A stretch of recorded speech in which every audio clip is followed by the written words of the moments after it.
Hello, I am Mathias, and I'm an FPL addict. I first started doing FPL about 14 years ago when I was in high school, I guess. And I got some friends of mine convinced me to play. They said, "Oh, it's no big deal. Just try it. It'll be fun. It'll be nice. And if you don't like it, you can just quit." And here I am 14 years later, and I'm struggling with FPL addiction, and I can't quit, and it's ruining my life. It's ruining my sleep. I stay up all night doing FPL, and then I wake up the next morning full of regret, and I'm struggling. So I'm turning to you guys, my friends, Kevin and Kimo. How are you guys doing? I know you are also struggling with FPL addiction. So how are you coping with FPL being so bad to you in these days? Kevin first. Jesus.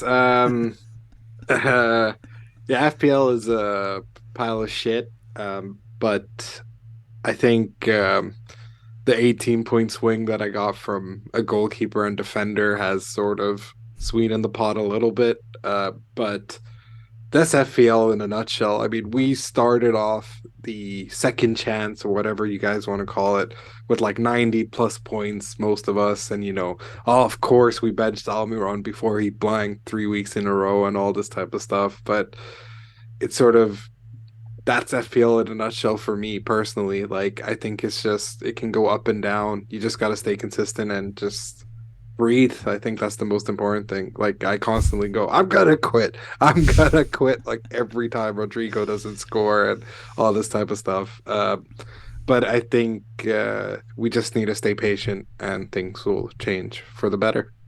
Yeah. Kimo, anything to add? Oh, I think I'm an addict. I mean, yeah, 2006, 2007, something like that. I don't know. I think this season I'm playing with more no stress or less stress like last year, because I think I've done a good season last year and I've done a remarkable comeback and so on. So I think like, okay, can it go more wrong this season? I think I really don't care. So I'm trying to play without stress. I do care in one side, that not to have the worst possible season in one way, just in terms of the old mini leagues that I'm a part of and so on. But in terms of freedom of choice and choose something tricky or something like this, and punting in some unpopular players, this season will give me more like a foundation to play the next season better. So I hope that I would be in the top 100,000. So I think, yeah, this is a goal for this season. Top 50,000 would be amazing. But if I had a bad season, then it's a bad season. Then yeah, restart from the next week. But I'm not enjoying the game this year for so many personal reasons, or like the winter, or like the weird season, which included the World Cup and stuff like this. So yeah, then so many unlucky things that happened this season. But here we go. We go again. Yeah, that's life. And obviously that was just a joke introduction. Welcome to the Gameweek 21 edition of the FPL School podcast. I'm your host Mathias, and you just heard Kevin and Kimo as well. We're going to take you through what our plans are for Gameweek 21 and just to take a quick look back at Gameweek 20. So let's jump straight ahead to the table of contents. Like I said, first we'll look at the Gameweek 20 scores. I've highlighted here Ward and Kepa. I made the stupid decision of benching Kepa for Ward because of PTSD from Ward being benched with many points previously in the season and Chelsea not looking that good. And that bit me in the ass, to say the least. And also highlighted Haaland and Rashford. Haaland was the big captaincy option. A lot of people, content creators, triple captain him even. None of us did. I was pretty close, but I didn't, luckily. But it turns out that Rashford had the better, well, at least the first game in Game Week 20 was better for Rashford. But as of this recording, this is on Wednesday before the Man United match and before the City match on Thursday. We don't know how that will end. That's obviously the easier match for both of them. Both Rashford and Haaland will have easier fixtures, so we'll see what happens there. But we don't know. We're recording on Wednesday, like I said. But yeah, after going through the Game Week 20 scores, we'll look at the fixture ticker again. And once again, Man City are at the very top in terms of the best fixtures. That's also probably because they have the double game week 23 as well as some really compelling fixtures. It's just a matter of which Man City players to get, and that's something we discussed in length in last week's episode, so you can look back at that if you want. Then third, we have Make the Case. We'll be looking at some midfield options this week. There are a couple of disappointing midfield players, and there are some interesting options as well. There are a few exempt players, Arsenal players and Rashford are exempt, and we're going to make the case for the best midfielders outside of those players. Then we'll have the weekly wildcard draft like we have every week. This time it's Kevin with the first pick, and as you can see, Haaland is still number one pick, even after his disappointing match against Man United. And then finally, we'll take a look at our Gameweek 21 plans. There are some normal plans. Some normal plans, yeah. It's also Newcastle are kind of an interesting team to talk about. We'll get to that pretty soon. But first, we're going to take a look at Gameweek 20 scores. And Kevin is first up this week. He has the number one pick in the draft and all that stuff. Yeah, so, I like that you changed it. That Kevin will start this time. Nice. Yeah, I figured I talk a lot in you were a racist before. No. White comes first. Of course not. We're an inclusive podcast, as you can see by the hosts. And Kevin, the Sri Lankan Swede, is going to go first. Go ahead, Kevin. What did you think of your Gameweek 20 team? I just get disappointed every time I look at it. Oh God. You know what? I'm a bit annoyed about the Rodrigo Saka thing because I had changed. I brought in Rodrigo and brought in Kane. Plan was always to start Kane because I thought for sure he was going to score against Arsenal, but that whole went down the drain. It's a game to forget, I think. Too. Yeah. And I wanted to start Saka over Rodrigo simply because I just thought, well, Saka might do something against Spurs. But for whatever reason, my changes weren't saved. Luckily, it sort of worked out in some sense because I was planning on starting Bueno over White. White obviously kept the clean sheet and got a bonus too.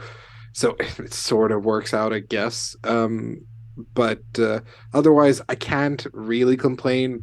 Part of me is annoyed that I just didn't go with Rashford, considering the fact that he's chasing as a captain. Yeah, exactly. Because Because I saw a bunch of people either picking him or Haaland, and the thing, my whole theory is Rashford is chasing Van Nistelrooy's record, and of what?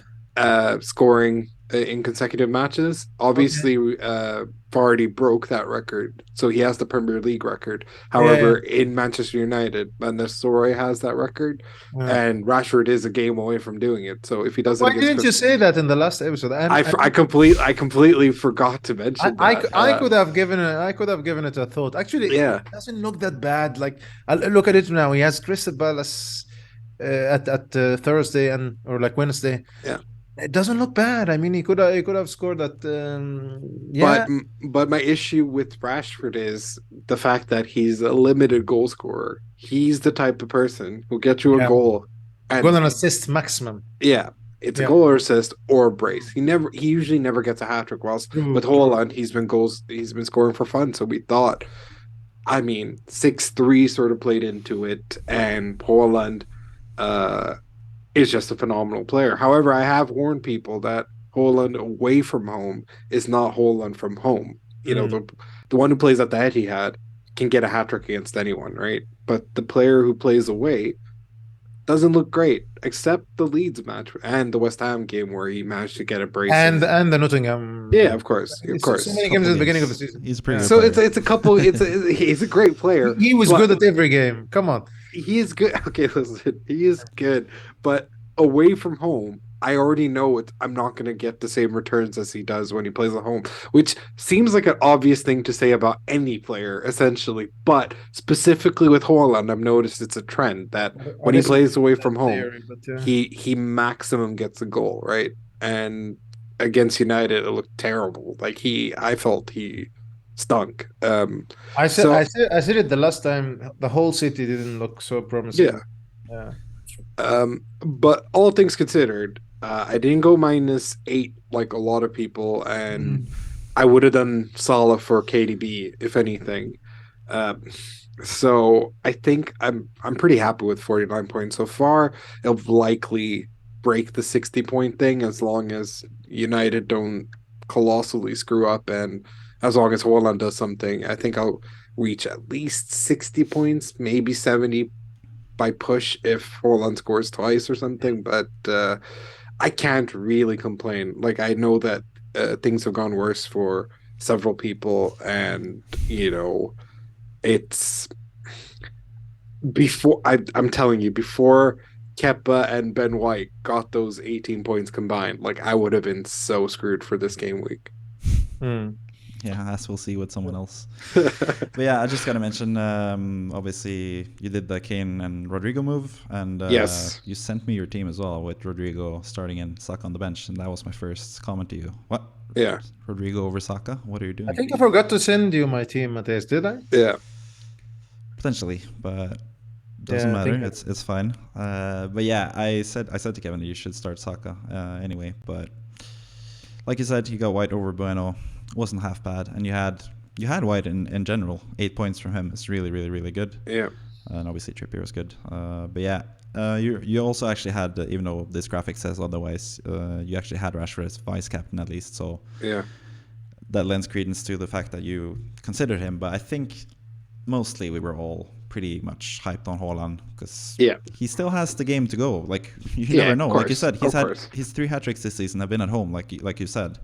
And he could have another hat-trick against Tottenham because Spurs are terrible, especially in big games. Yes. So this game week is still not over, and Haaland might very well beat Rashford for points. But saying that, Rashford plays against Crystal Palace, who have been equally or even worse. They lost 4-0 to Spurs a couple of weeks ago, and now Joachim Andersen is also injured. So it might be another party for Rashford, who's chasing that record, as you said, Kevin. Yeah. But anyways, that's Kevin's team. Let's move on to Kimo. He has the second pick this week. Did 4 transfers for -8, and some of them worked out, Foden to Rashford, and others did not. So take us through your thought process and your team in general, Kimo. I think I regret not saving like a -4 and not getting Rashford instead of Almiron. That's it. Yeah. Otherwise, I'm pretty satisfied. Like Salah to De Bruyne seems rewarding. Foden to Rashford, even more rewarding. James to Shaw, pretty decent, not the best, but I mean, if I look at my transfers right now, I think I'm starting to make sense. Like most of the transfers were doing okay, apart from Almiron, which I got on the using the technique of playing it safe and trying to be more rational, so not to be so crazy and ignoring all the good players. And I said it, I will not be stubborn. I just want to restart in a good way. And I think I have more players going into a double game weeks than Kevin, for example. Like I have 3 from City. Who knows who will start? I think the 3 will start. I think so. I have Rashford and Martial, which you do have, Kevin, but I have the City players more than you, and you have Malacia, I think so. Yeah. Who might not play.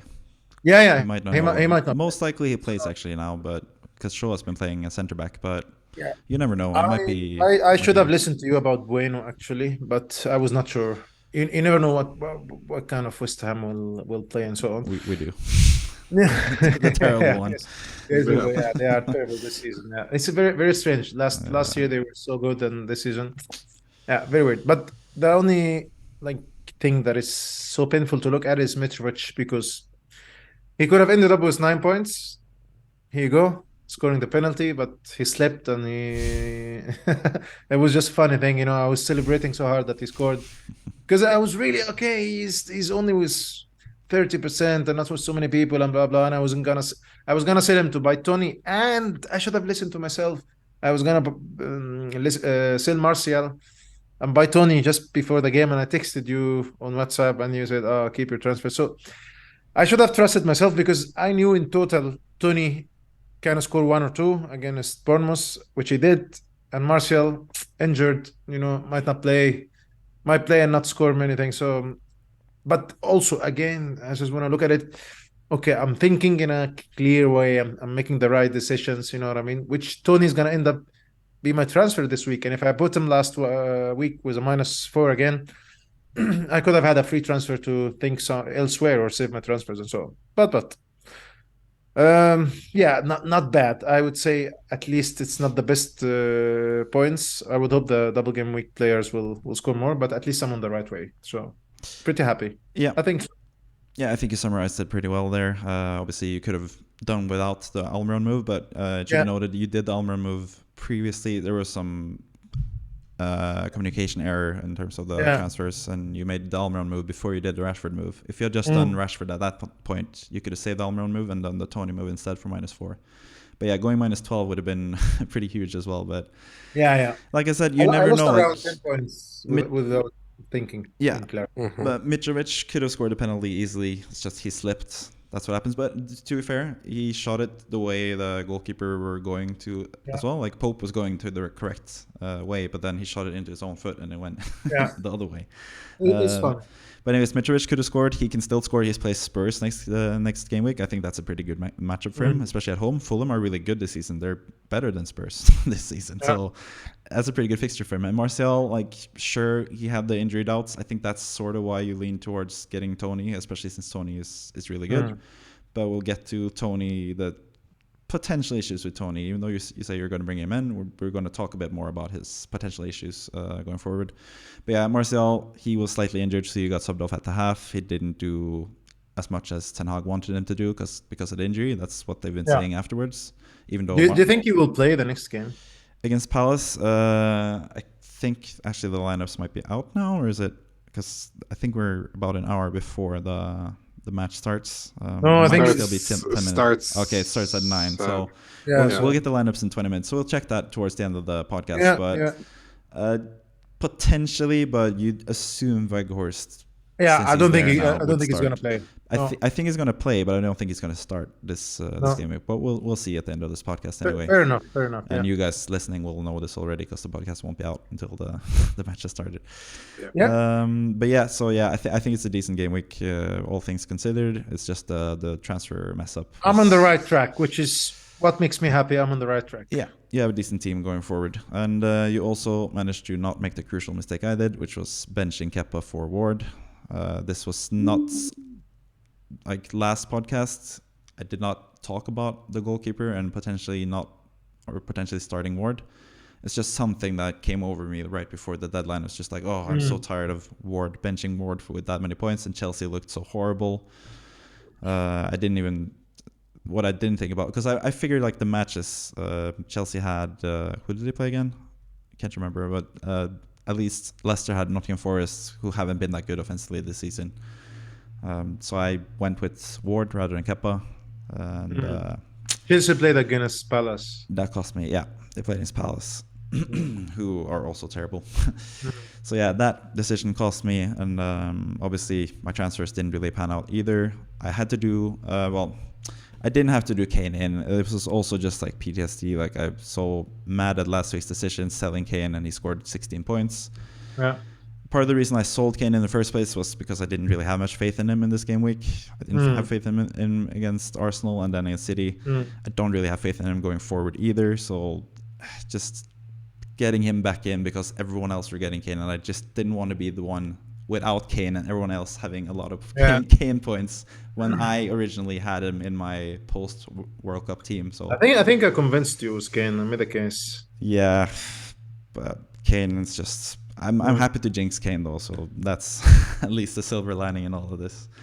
But yeah, the other big mistake I did was not starting Bueno. I did the final transfer. I said to you, Kimo, that you shouldn't do the -4 for Tony, and then personally I did the -4. That was so unnecessary. Rico to Cancelo to Rico. No, but that I did that to get Kane. That's what I was saying earlier. But I shouldn't have gone with Kane. So that was the thing. Originally, I was going to just do 2 transfers. I was going to do Luke Shaw in for Cancelo, I think, and De Bruyne in for Trossard. But then the Darwin injury, of course, happened, and I figured I need to get Kane.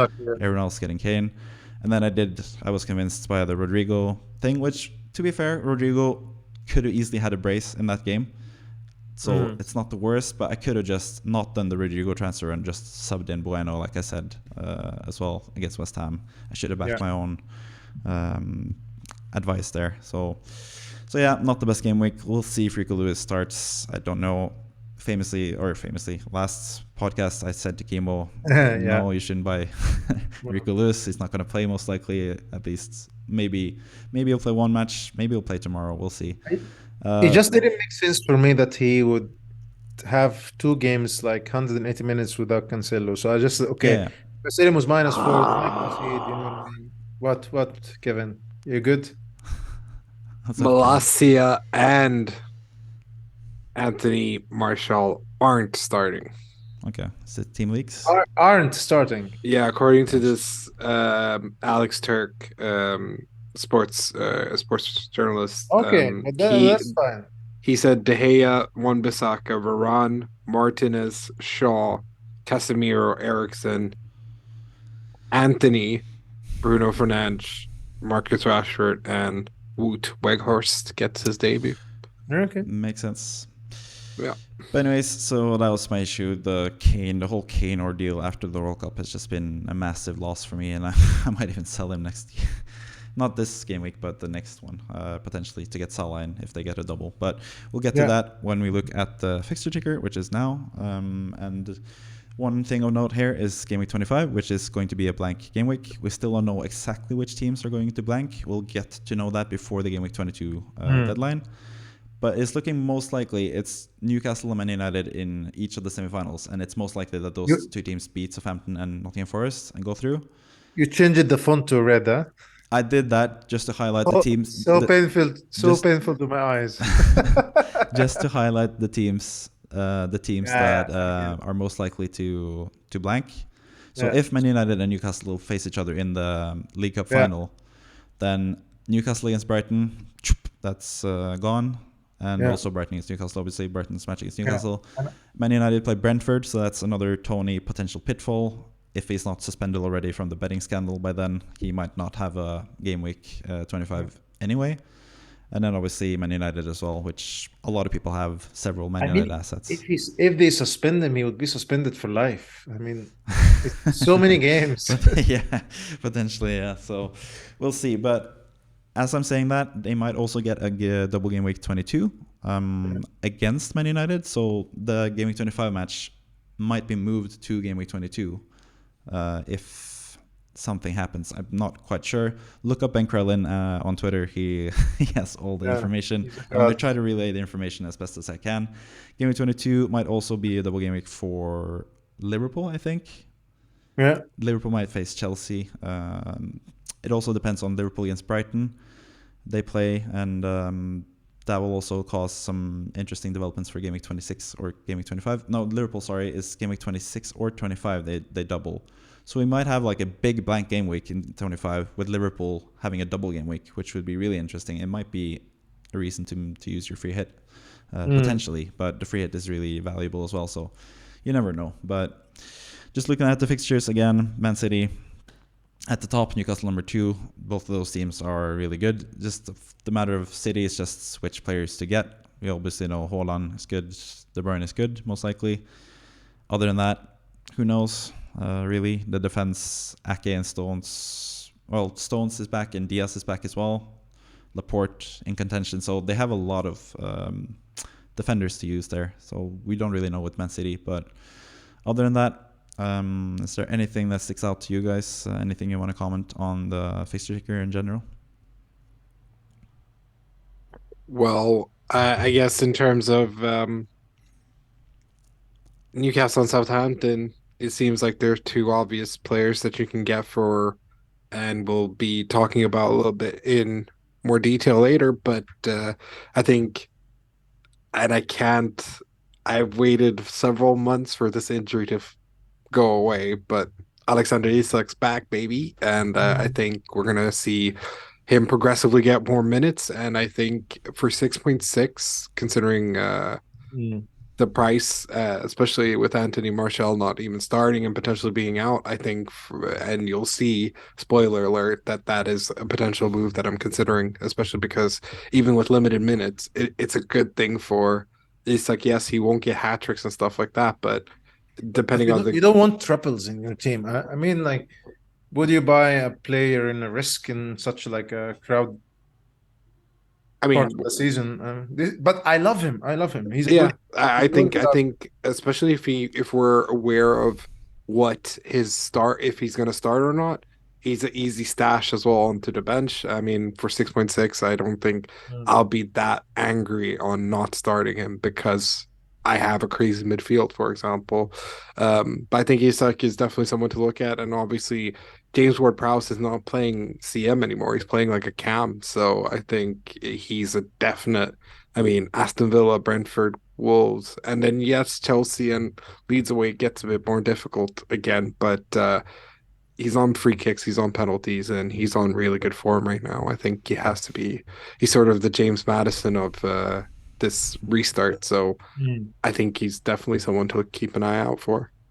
Anything you notice, Kimo? No, I mean, I will go back to what I said last week. Is Leeds? They have outstanding fixtures. Even though with Manchester United, they might score against United. But Nottingham Forest away, Brentford at home.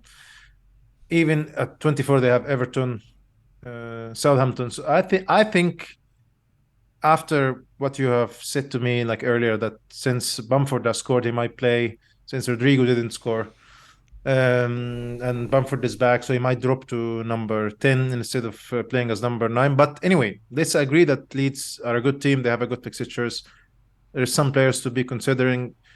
Maybe Harrison or Rodrigo. I don't know. You just need to navigate and wish luck that you pick the right person. But I also see Aston Villa. I fancy them. I said this many times. I really like what Unai Emery is doing with the team. Again, it's who to pick from those players. Yep. Very random, but wasn't it like the Watkins got injured last week? Was it how bad it is? Do you know? Or? I'm not quite sure actually, but Ings came on and he might be the one you're eyeing because you're looking to sell Marcel. So yeah, that's definitely a decent option. I'm not so sure how to feel about Bournemouth's fixtures, but yeah, quite good, but it's not the best. Like Brighton also can concede, Nottingham can concede, Wolves can concede. I don't trust myself to buy a striker or a midfield from Bournemouth, but yeah, these are the fixtures that I like. Aston Villa also have a really good run. If you consider that they can beat, Southampton. What are you showing us? He's Ollie Watkins pictured in training and seems to be perfectly fine. Yeah, just forget what I said. But I mean, it's either Watkins or Ings. But Southampton also. Yeah. After the last 2 games, you can be dependable to pick 1 or 2. But again, which ones? So I don't know. It's just like Leeds for me, the one who's sparkling at the moment. Yeah. And also Brentford. Come on. Yeah, that's the thing also with Leeds and or Brentford is that they are the ones that potentially get the double game week against Man United in Game Week 22. So they might get the Man United game on top of their original game in Game Week 22. So depending on which team that is, that might also influence your decision with a Leeds player or with the striker you're getting. Are you guys noticing the expected goals for Arsenal and United the last 4 game weeks? Amazing. Yeah. Very, very good. They're really close to Man City. So those top 3 teams, along with Newcastle as well. That's why we'll come later to my pick for Make the Case. Make the Case, definitely. But yeah, like I said, Leeds or Brighton might double in Game Week 22 alongside Man United. So the only thing with Leeds, like I said, Rodrigo might be number 10 now. They also just bought a new striker in Rutter from the German Bundesliga. Yeah. And they also got Sinistera coming back. They got Somerville coming back. They have Harrison. They have so many players. They have Nyonto. They have so many players to choose from in an attacking sense. So I think Rodrigo's still pretty nailed. It just depends if he's the number 9 or number 10. But that's my only issue with Leeds. They have so many different players. So I've been interested in Nyonto as a striker.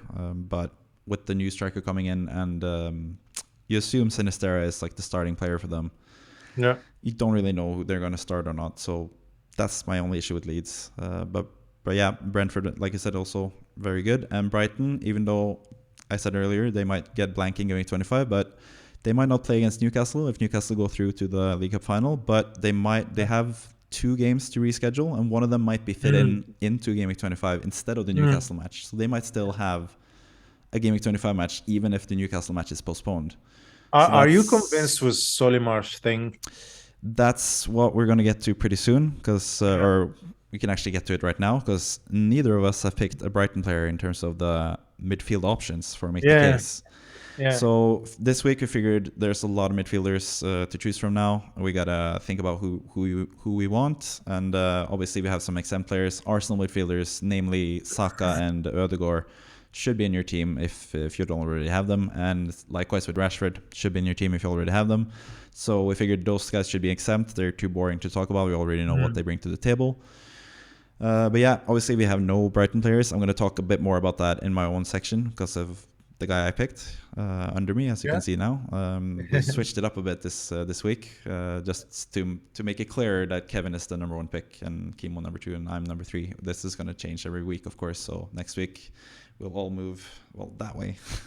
So Kimo will be first pick, I'll be second pick, and Kevin will be third pick. But this time around, Kevin is number 1 pick, the best midfielder apart from the Arsenal midfielders and Rashford, and Kevin is going with Rodrigo. And we just talked about Leeds, but yeah, Kevin, you can make the case now for why Rodrigo you brought in and I brought in last game week, why he's the best midfielder to get. The guy should have had a hat trick last week. I don't care. I don't care if his toe is offside. I don't care if it's offside. Should have had a hat trick. Rodrigo looks just fantastic. I mean, yes, he missed a penalty in the cup and all this type of stuff, and that has given people sort of like iffy feelings about keeping Rodrigo in the team and etc. But if you just look at how he plays, my God, he is just a FPL player's wet dream. He just keeps doing big moments. He puts them away sometimes. He sometimes does it.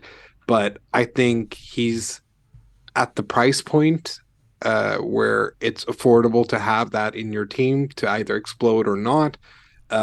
He's not listed as a forward, which, obviously with forwards, it's too limited a spot.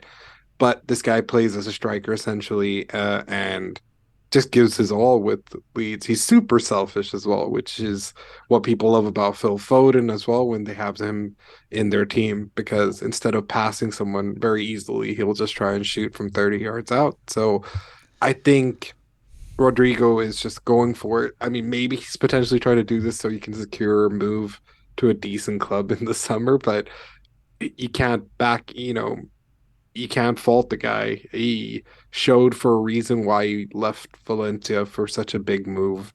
Yes, it's taken him some time to get to this position, but he's been great. And I think I made a mistake selling him once upon a time, even though he blanked in like 4 or 5 weeks. But yeah, I'm very, very happy with Rodrigo, even though he only got me 2-3 points or whatever it was.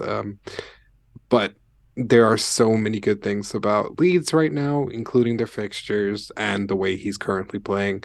Yes, Bamford scored and all this type of stuff. So does that put him at risk? Maybe, but I don't think so. I think he's a good pick. I think he's a good pick. I really don't think that since Bamford has scored like a random goal, that he would take back his position and take away from. I think they play with a system. Like Marsh is a kind of a guy who try to like make mistakes and just learn from it. And I don't think he did something wrong the last 2 game weeks to look at himself and say, okay, I don't think Rodrigo should play as a number 10. So I think he might get one more or 2 games.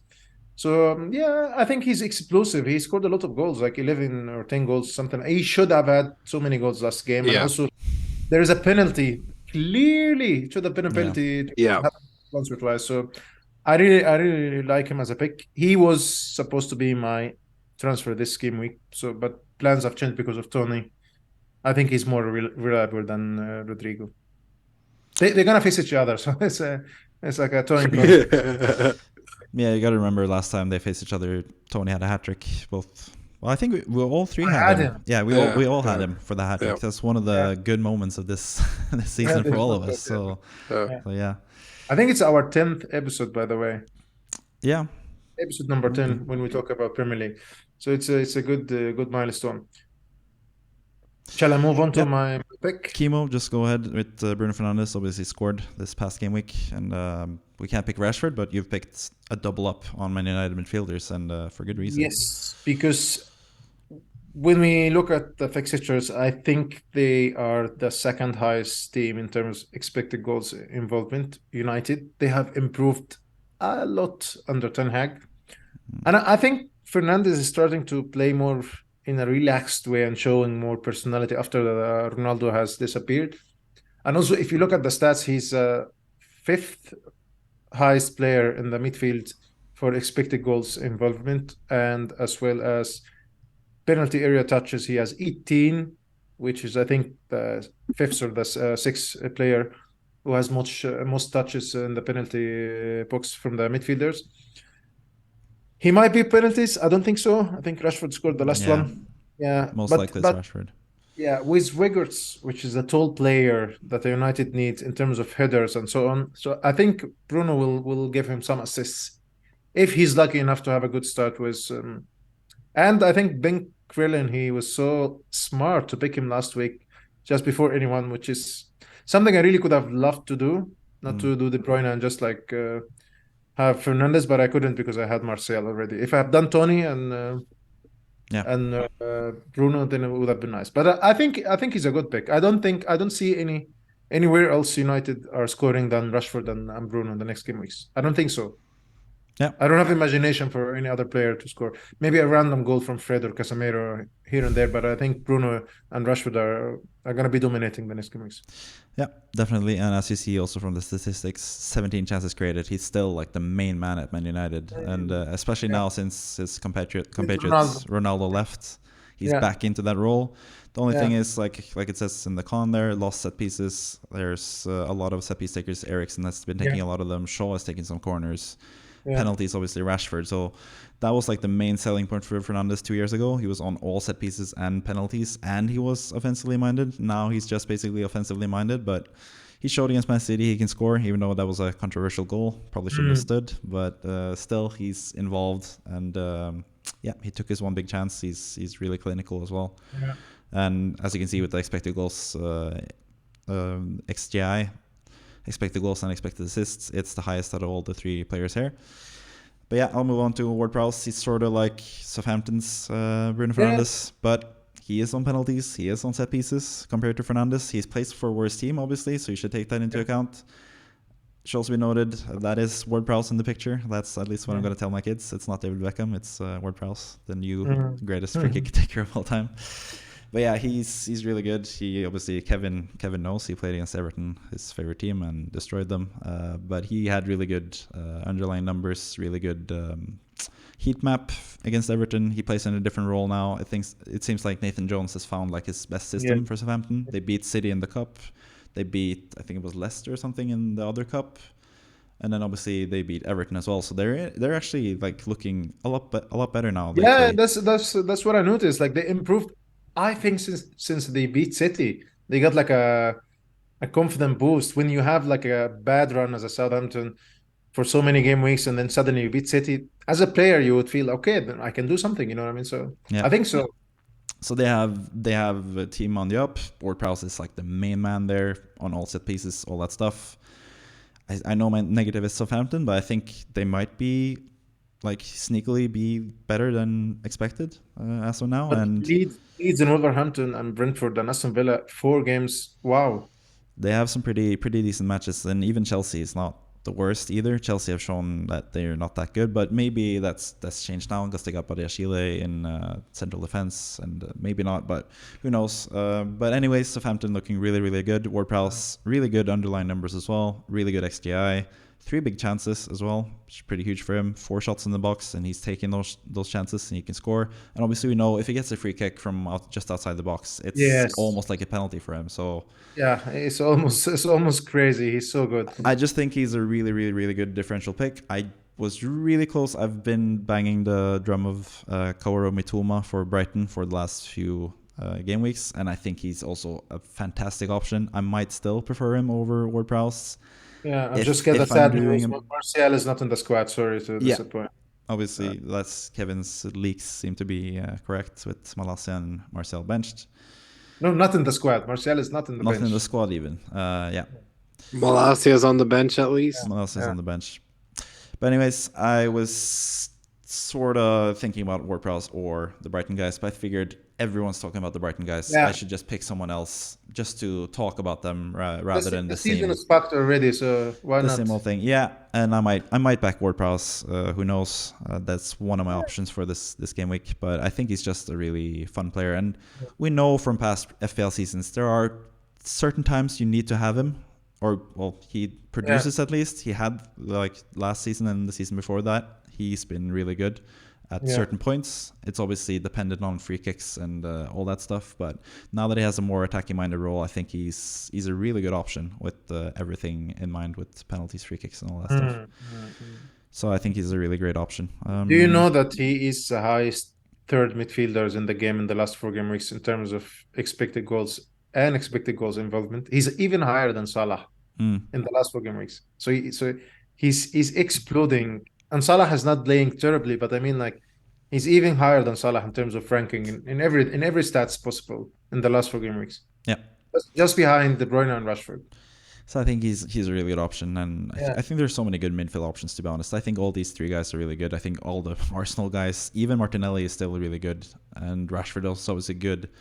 Yeah. There's a lot of people to choose from in midfield. De Bruyne, Salah might get a double game week. There's so many players in midfield, so. Yeah. I really regret not going with Saka over Martinelli since restart. Yeah, Odegaard as well could have been a big hit, but we'll see when we go to the next section, which is the weekly wildcard drafts. We'll see the best potential team that we could field. Obviously, we're not advocating that you should use a wildcard now. We think you should save it for a later game week when it's more needed to figure out the blank and double game weeks. But we do this every week. We pick out the best potential squad for the next 5 or so game weeks, and that's what we're going to do today as well. Kevin has the number 1 pick this week. He's gone with Haaland. Don't really need to talk that much about him. Still, he blanked, obviously, but it was against Man United at Old Trafford, which is a place where a lot of players go to blank. So he might score a hat-trick against Spurs tomorrow. I mean, it might be even after you've seen that. You might be watching this after you've seen that. So don't count that out. I think Haaland is still the main captaincy option, even though he's blanked a couple of game weeks now. City haven't looked the best, but we all know we can all of a sudden turn up with a hat-trick. And he's playing at home, like Kevin said earlier, which is to his benefit against Wolverhampton, who should be a really easy match as well. I'm going to let Kimo speak a little bit more about Tony. You've picked him as the number 2 pick, which is a pretty bold choice, especially given the potential ban and all that stuff. But you're really set on Tony now, so just further. Leeds and Southampton the next 2. He scores almost in every games. And I expected him to score. I don't need to speak much. He has Leeds, scored a hat-trick against him in the opposite game. And also he has Southampton after this. And he scored last game after he didn't play for a while. He's a main man. And I think Brentford can score. The only thing that away they don't have the best record, but I think he's a good pick going on. I don't care about the suspension. When they suspend him, then yeah, we'll take it from there. But yeah. You can sell him when the suspension comes along, so that's fine. My personal pick, Trippier. I would have picked him number 1 if I had number 1 pick, because I just think he deserves it. He's like once in the last 15 game weeks or something. He just keeps scoring points. Newcastle have kept 10 clean sheets in their last 18 or whatever it is. He's just amazing. So simple pick, really. Odegaard as well. Don't really have to speak more about that. He's been amazing after the restart as well. And we all wish we had him. I might bring him in potentially next week against Man United. Now, it's probably not the best time to bring him in, but next game week for sure I'm going to bring him in. So he makes sense for a wildcard at the moment. Zinchenko, the second Arsenal pick. Kimo, you got to explain how you picked Zinchenko rather than Ben White, who got 8 points this game week and is seemingly more nailed and cheaper, or Gabriel, who scored most points or most goals for a defender. Why Zinchenko over those guys? Because simple answer, he plays out of a position. I think so. And Arteta was so clear that in his interviews before the game, even at Sky Sports and so on, that he is really keen in putting Zinchenko in the midfield, and they love how they use him to support the midfield and make key chances and so on. So yeah, a player, he was good in the beginning of the season. If it's not for the injury, he would have had like a better. So for me, in risk and reward. He might get injured again. He might be benched, but the reward is very high. Yeah. To have more attacking returns, more than Ben White and Gabriel. I think so. Yeah, that's fair enough, and we're all looking for differentials at this point just to make up lost ground as well. So it makes a lot of sense, and you can't really go wrong with any of the Arsenal defenders. I think he's only selected by 7%. So yeah, he's in the contrary, Gabriel and Ben White and Saliba is over 15% or something. Yeah. So he's definitely a good differential if you want to go different there. Then Rashford, again, don't really have to talk about him. We've talked about him earlier. He's chasing the goal scoring record, scores every match. Kane, now this is where I'm going to question Kevin a bit because I am really mad at Kane. Obviously, I've been burnt by him pretty much every game week. When I don't have him, when I do have him, it always goes wrong with me. So why Kane, especially considering his fixtures? Let's just quickly look at his fixtures again. This is his upcoming fixtures. They're pretty far down. They have Fulham away, and that's proven not to be an easy match. They have Man City at home. Again, the Man City, difficult. Leicester away, that might be easy. Leicester are back to conceding a lot of goals again. West Ham at home, we know Kane's going to score a brace there, so fair enough. And then Chelsea at home, which is somewhere in the middle. So why have you gone with Kane as the final striker, Kevin, especially when you could have had Isak at that position? Yeah, sure. I mean, I think the simple thing is that he's obviously the second best striker in the game in the sense of everything that he's done since the restart has been just gold, essentially. Like, I was pissed off that I didn't have Kane from the get-go, but I went with Salah. Salah then gave me some A returns and then has looked good in every game, but then never did anything. Whilst in the opposite way, Kane's just been scoring for fun. Yes, this game week didn't go according to plan. We don't know against City. He might still get a penalty and score that, or I doubt it. I reckon Haaland's going to score a hat-trick and it's going to end 3-0 or 4-0, and then all the triple captain guys are going to be like, see, we told you that we're better than you guys. So, but you got to back Harry Kane. I mean, he's scoring away from home. He's scoring at home. Yes, there's been a few matches here and there where they blank because Spurs have looked like shit. However, if Spurs do anything, it's always through Harry Kane. Harry Kane, even against Arsenal, to me, Harry Kane looked the best out of anyone that played in that game. Like, I love Kulusevski. I'll always back my boy, but some of the crosses he was doing was absolute dog shit. I don't understand what the hell was going on in that game for him. Lloris was terrible, obviously, and I think I just have to continue backing him simply because I don't think Fulham. He scored against Fulham in the previous game. I feel like, yes, they're in good form and everything like that, but Conte is eventually going to get sacked if this continues with this sort of form. Like it's he's threading on, light ice and all that type of stuff, and threading on thin ice. Sorry, I think Harry Kane has to be the talisman to sort of that he scored things. 5 goals against Fulham in 6 games, which is also and 4 assists, so it's a good record. Yeah. But enough about Kane. We'll go to just quickly last point on Kane. Last time they played Fulham as well, they also looked pretty badly going into that match, and Fulham looked pretty good. And then in that match, Spurs were all over Fulham and destroyed them, and Kane scored. So he can definitely score, and he's been consistent all year. So sure, back him. That's fine. Rodrigo, we've already spoken a lot about him. Don't really need to mention him either. And Saka as well makes a lot of sense. Yeah. Like I said with Arsenal, the same that we said about Ødegaard is for Saka as well. Shaw, still a really good pick. There's not that many good defensive picks, and Shaw, Man United looked really good. And that's where you will wait to see the differentials in the next game weeks and see who is which defenders am I gonna pick to make a differential. I think this is my hope for the next period.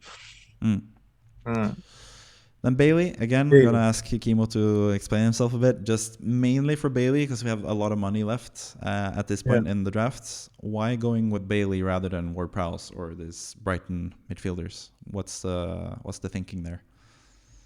I think the thinking was just to get what Aston Villa can offer through someone who just scored not so long ago. And I think he appears from time to time, you know what I mean? He's cheap and so on, but I don't see anyone other than Ings and Watkins and Bailey. So I think, yeah, he might shine the next period, and then he definitely will disappear again. But Ward Browse could have been an option. I just wanted to save some money for the next. Yeah. Yeah. Yeah. Even though we have more money, you have more money left in this wildcard draft. It's still always nice to have the cheapest player, so you can have potential to change quickly if you get a double game week, for example. If Salah gets a double game week in 22 or Man United get a double game week, it's always good to have extra funds available. Ake, I've chosen him again. Might not be the best City pick with Diaz and Stones back as well. It's really difficult to pick Man City players, but I think Ake is sort of nailed at the moment, as far as you can be nailed for City. So I just feel like getting another Man City player in. They have the best fixtures. They have double game week 23. Just makes sense to have another City player, really.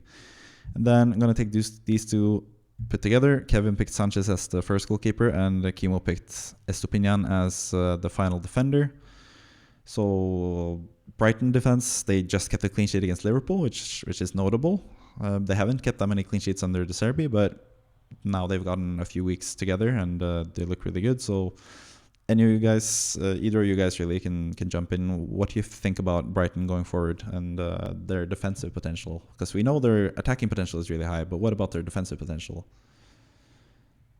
I mean, I think the main thing about Brighton so far has been the fact that they're leading from attack. So as long as they continue attacking like crazy, they're going to continue keeping the ball in the opposition's half, and therefore hopefully lead to some easy clean sheets. I mean, you're going to see with our other goalkeeper pick why we picked him as well, because it ends up being a good goalkeeper that you can just swap with. But I think personally their matches aren't terrible either.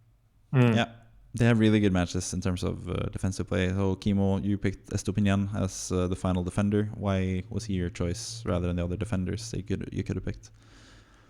I think there's not so many people to choose from in the defense, but I think I see some potential of attacking returns from him. I think so, and having one player from Brighton that might get a double, the soonest team will get a double. So I think, yeah, I wouldn't blame every game, but just one of the games that I feel this can be potentially a clean sheet, then I would play him. Yeah. And you saw a clean sheet against Liverpool unexpectedly, so why not? Yeah. Leicester are crap. I mean, I like Brighton, but I think my only worry is that we don't have a Brighton midfielder, and we potentially could have two. We could have March and Mitoma, obviously, or you could have McAllister. Depends how McAllister looks when he's back fully fit and stuff. So that's the only thing locking yourself out of potentially having the double Brighton midfield. I like this wild card. The only thing that I might have changed is having Bailey and Kane out and put Bruno Fernandes and some other striker. I think so. Isak, for example. You can easily do that. That would make it much better. I think so. Yeah, but just the final pick for me is just we had a lot of money left on this wildcard draft, so I figured just go with the best goalkeeper, go with another City player as well. He's not the best goalkeeper. City is not the best. I don't get the hype about Ederson, but yeah, maybe not. Well, we'll see with City, but they have the best fixtures. We know that already. And since you have a lot of money, I figured just go with Ederson. The only thing with Ederson, as some content creators, some FPL managers have known now, it locks you out of having more City players offensively. Same with Brighton as well. Tripling up is always kind of a worry because you're locking out potentially getting more players from that same team.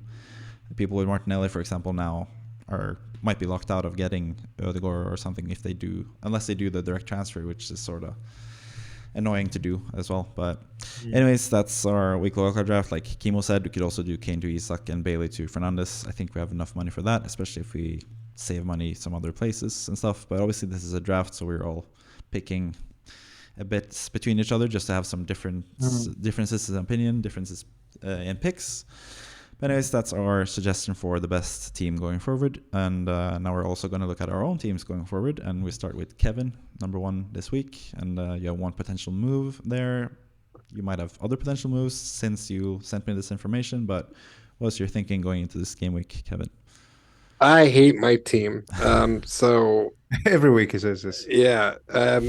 So potentially, I mean, I hate my team. No, I'm a bit worried, right? Because when I was playing Man City away, that's not good. Patterson is out for a couple of weeks. That's not good. Malacia is in and out of the team. That's not good. So I should really prioritize doing a defensive swap over getting Isak. However, I hate Martial, so I might go -4 and get Isak in for Martial and either Malacia or Patterson, or if there's anyone within that 4 point something, because I do have some money in the bank and all this You type of can just stuff play too. one. So I can get some cheap guy who's been playing a lot lately, from one of the lower teams, including maybe. Yeah, it'll have to be one of the bottom half teams, or if all of a sudden Rick Lewis decides to play, then I'll bring him Okay. in. Yeah, you actually have 0.8 in the bank, so that's just an error on the graphic there. So you have 0.8 in the bank, so you can actually. So upgrade. I can't get Shaw, which was always the plan originally, to swap Malacia for Shaw, but I can get someone decent. So maybe instead of getting Isak, I wait another week just to see how he's playing and then jump on the bandwagon. But it's just that I'm scared that he'll get to play, do something crazy, and I won't be a part of it. Even though as a Swede, I'll always be a part of everything he does. But yeah, it's I'm playing FPL more for fun than strategically at this point because I have Malacia. That just says everything. Yeah. Yeah, I think if you're playing for fun, then sure, Isak is a fun move. Obviously, since you're Swedish and you followed Isak since he was a young teenager. You could you could phrase that a little bit better than. No, Since that was on purpose. No. You stalked him since he was a young teenager. No. Back in Sweden. No, but you've been following his career since he was a young, promising football player back in his young teens. Yes. But anyways, that was my suggestion for you would be, this is sort of like Kimo a couple game weeks ago when you brought in Mitrovic rather than doing a defensive move. I feel like the same here. Rather than doing Marcel to Isak, you can just bench Marcel and play Almiron. He plays for the same team as Isak and has the same potential. And then you could do a defensive move now, or you could just stick with the defensive players you have, hope that Malacia plays. It's a bit iffy, but there's a lot of incentives to keep your transfers as well and get 2 transfers next game week. So I think that might be the best move for you. Or you just get another defender.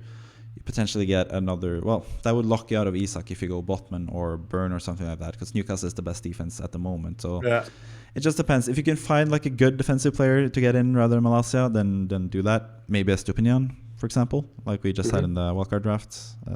Yep. So unless you can do that, I'd say just save your transfer, bench Marcel, and start Almiron. That would be my suggestion for you. But my suggestions have been crap all season, so who knows? I don't know, Kimo. What do you think of this team? What do you think Kevin should do? I think I would bench Marcel, or I would do Marcel to Tony. I don't know. I think still getting rid of Marcel right now makes sense because you're not gonna use him anymore. So this is what I've. By the way, I just transferred out Marcel to Tony. I just did my transfer right now as we're speaking. Fair enough. Okay. Because Tony's going up in price in 2 hours. So yeah. Fair enough. So that is Kevin's team. Let's just move quickly to Kimo's team. You have already done now, like you just said. Spoilers. You already done Marcel to Tony. Yeah. So I think since Tony has just replaced Marcel for me, I think it would make sense to bench Andreas for now and just like depend on Mitrovic goal if Fulham scores. So the only thing is like, would Ward be on my bench or would I play Arrizabalaga? I don't know. I'm not sure. Have to think about it. I think I will have Arrizabalaga just for the saves and so on. I think Leicester will concede anyway. Don't see Leicester keeping a clean sheet. But is Haaland going to be my captain or De Bruyne? I'm not sure. Depends on what will I see from the next game. I cannot just deliver my captain to Haaland just out of 3 blanks. It will be a bit difficult, but yeah. Depends what happens with Spurs, obviously. But of course, you also have the good memories from last season. De Bruyne, Yeah. De Bruyne is Wolves 4 goals. So Yeah, I know you're tempted to go with De Bruyne, and you might actually go there. And I think so. I think I might go for the just for the sweet memories. You know what I Yeah. mean? Yeah. Yeah, I think so. And differential as well. I think you should just keep a lookout and see what they do against Spurs, and Yeah. then take it from there. Really. Yeah. Other than Take it that, from I actually back your Marcel to Tony transfer.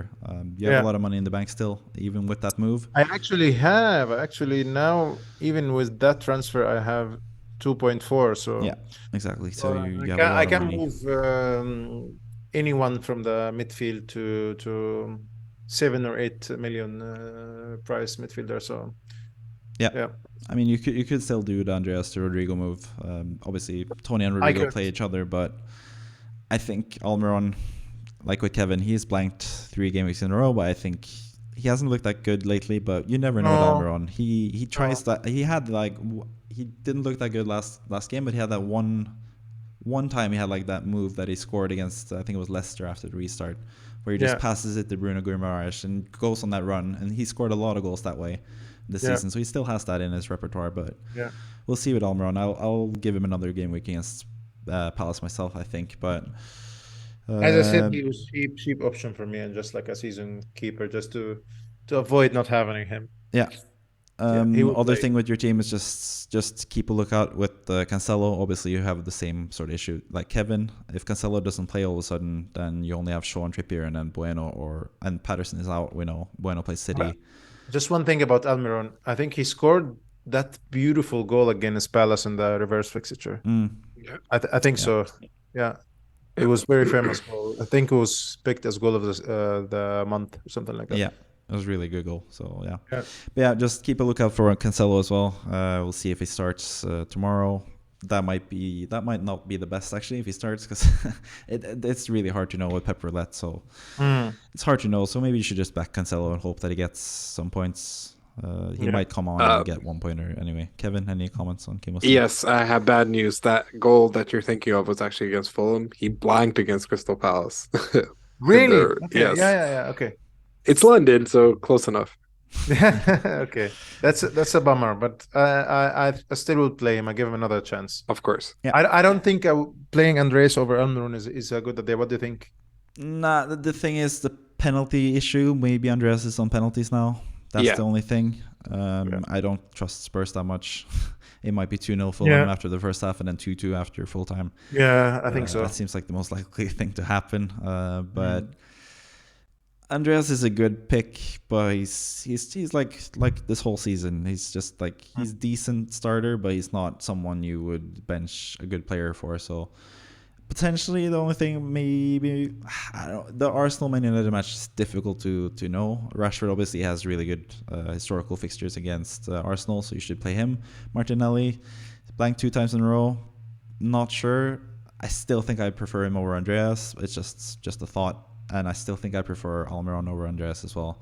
But Andreas, you never know with him with free kicks and potentially penalties. So it's hard to know with him. I have him as well. I also benched him for Almiron. So yeah. I also, in this graphic at least, I have Ward as the starting goalkeeper. That's because I just haven't changed it yet. I'm most likely just going to go with Kepa like I should have done last game week, where Kepa got 10 points and Ward got 2. I have no faith in Leicester, like I didn't have at the start of the season. I did at the start of the season. I had the double Leicester Ward Everson thing, but after that I lost faith in them, and then Ward got a lot of points. But Leicester looked pretty bad defensively now as well. So I'm probably just going to go with Kepa. Chelsea just got Badiashile. Like I said, he's one of my more favorite players as well, from Monaco. Just came in, so he might help the Chelsea defense as well. And Liverpool haven't looked that good. So, Kevin, you have something to say? Yes. Reece James is back in full training. So is Ben Chilwell. So are you still considering? That's the thing. I'm still considering the move, but I'm most likely, I haven't listed it, but most likely I'll just stick with the team that I have and just hold. I think you should go for the Almiron Jamie Ward-Prowse thing, or keep the transfer. If you're gonna make a transfer, you're gonna make the transfer number 2. I think so. If I were you, Mathias, I think so. Just like speaking about the season already is not at its best for you, and having a differential or something. You need someone that will score one goal or 1 goal and assist, and would not without like not in so many teams, and that's where the right time to sell someone who's really heavily owned and get someone out of the. I'm definitely considering it. It's one of the options I have on the right. Obviously, Mitoma is also in contention. I've talked about him for a long time, but he's more of a like normal like hipster pick now in terms of FPL content creators. So I think WordPress would be more fun. I like Mitoma obviously, but most likely I'm just going to hold the current team. I have money in the bank, so I could also potentially. I think James is the one I would sell. I'd still keep Lewis rather than doing that. Even though James is back in full training, I saw that myself as well. It's just James. I don't know. Even if he is back from injury, he's going to be eased into it really slowly. And even then, he might just get injured just yet again. Because he's been low-key, like, apart from Mitrovic, who's like the biggest troll in FPL, I think Reece James is the biggest troll in FPL. Because we all buy him in whenever he looks like he's fit. And then he just gets injured. Only time that didn't happen was Gameweek 1 and Gameweek 2 when he got 2 7-pointers in a row, and I didn't have him obviously, and then I've had him pretty much ever since, and he's done nothing. So I'm really fed up with James, but I don't know about the Newcastle thing because they might blank obviously. So that's my issue with them. But I think Botman or Byrne or whoever you want to pick out of the Newcastle defenders, I think is really good. They've been really good defensively, so that's like the safe pick, but it's the boring pick. I'm most likely just going to hold or get probably Ward-Prowse, but that's it for my plans. I'm probably going to start Kepa as well. I'm probably going to captain. I don't think I'm going to captain anyone other than Haaland either. I have my vice captain on Trippier just to give him some more props.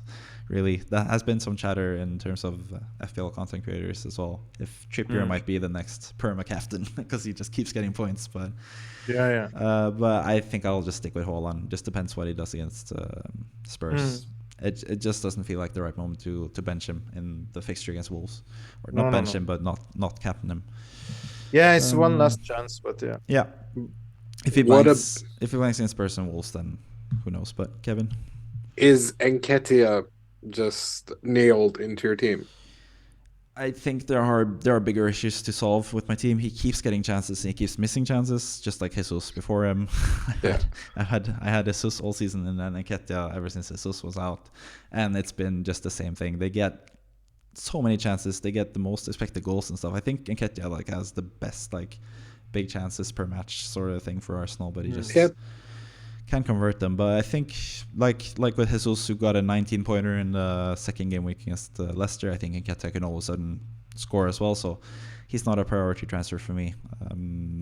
I think Kane is more likely if I'm going to drop one of the strikers, to be honest.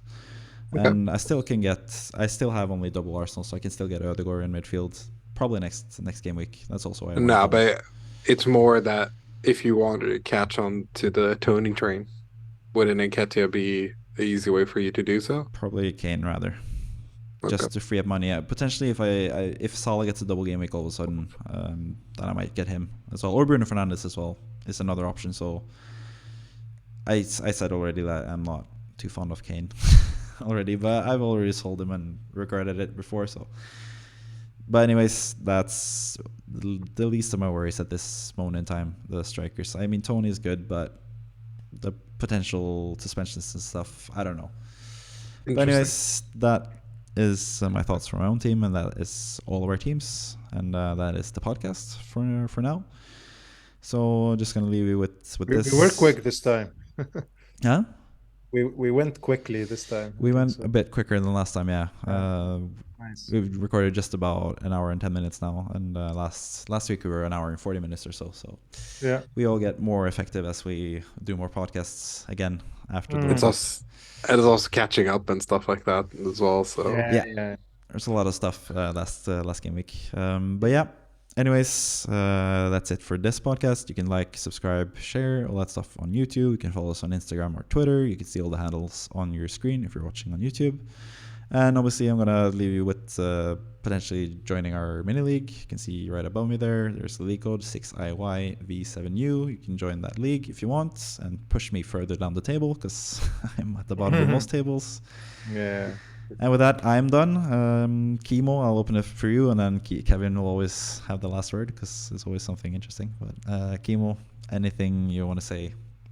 Now's No, your I chance. think I just need like a clean sheet from Manchester United, and just need to see Shaw and Rashford as my transfer, giving me some good weekend comfort, and same for the City game as well. I need some goals from De Bruyne and Holland, Not and Holland. Triple captaincy. but I mean, like, just like to have a good start in the comeback rehab process that I'm having to my season, and just wanna be as soon as possible off to the million mark. Is so boring to look at your rank and you're like in a Yeah. many million and so on. So yeah. Kevin, last word. Currently in our mini league, Kimo and Mathias are last. So guys, keep doing what you're doing. Keep them last. I'm climbing up the ranks. I'm chasing after you guys. And hopefully, we'll make sure that one of the content creators in the mini league comes last. So let's hope for their bad fortunes and that we continue prospering. Thank you. And with that, thank you and goodbye.